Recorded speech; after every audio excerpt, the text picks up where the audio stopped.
Let's talk about a taboo word in specialty coffee. Beans. Pre-ground beans. Okay, so this has to stop. Pre-ground beans have always had a bad reputation when discussed in specialty coffee. I used to think that all pre-ground beans are quote-unquote bad for a very long time. However, recently this has slightly changed.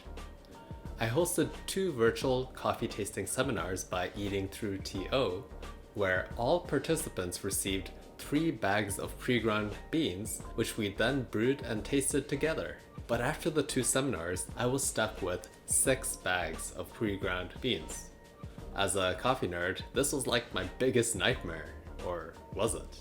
When you're given lemons, make lemonade, as they say. I decided to challenge myself to try and get the most out of these pre-ground coffee bags that I had. And by the end of it, I must say I was pleasantly surprised by the results. So stick around if you want to learn about all the tips and tricks I use to maximize their potential.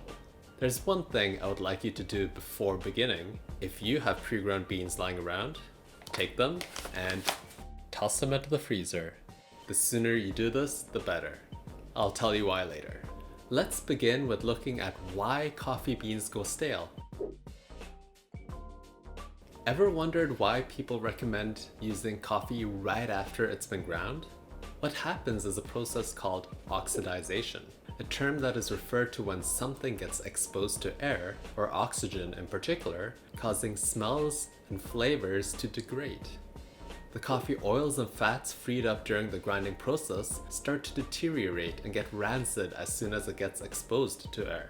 My recent 1-month experience with pre-ground beans showed that the staleness cliff is not as steep as espresso grounds, but it still tapers off after a few hours. Let me show you what I mean with this graph over here. On the x-axis we have time after grinding, and on the y-axis we have staleness, taste, and drinkability. For espresso, since the grinds are so fine, the beans start to go stale pretty much right away and lose their flavor in the first hour. With coarser grind settings, the beans still deteriorate, but at a slower rate, and also retain more of their flavors over time. Even though pre-ground beans are far from ideal, here are some tips to keep them fresh as long as possible.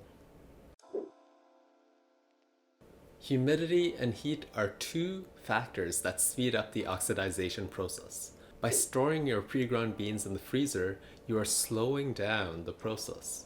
At the beginning of the experiment, I plopped 1 bag into the freezer, and that bag retained most of its flavors compared to the other bags left at room temperature. Air is also a big enemy of the pre-ground beans. If the coffee bag isn't airtight, I recommend transferring those beans into an airtight container.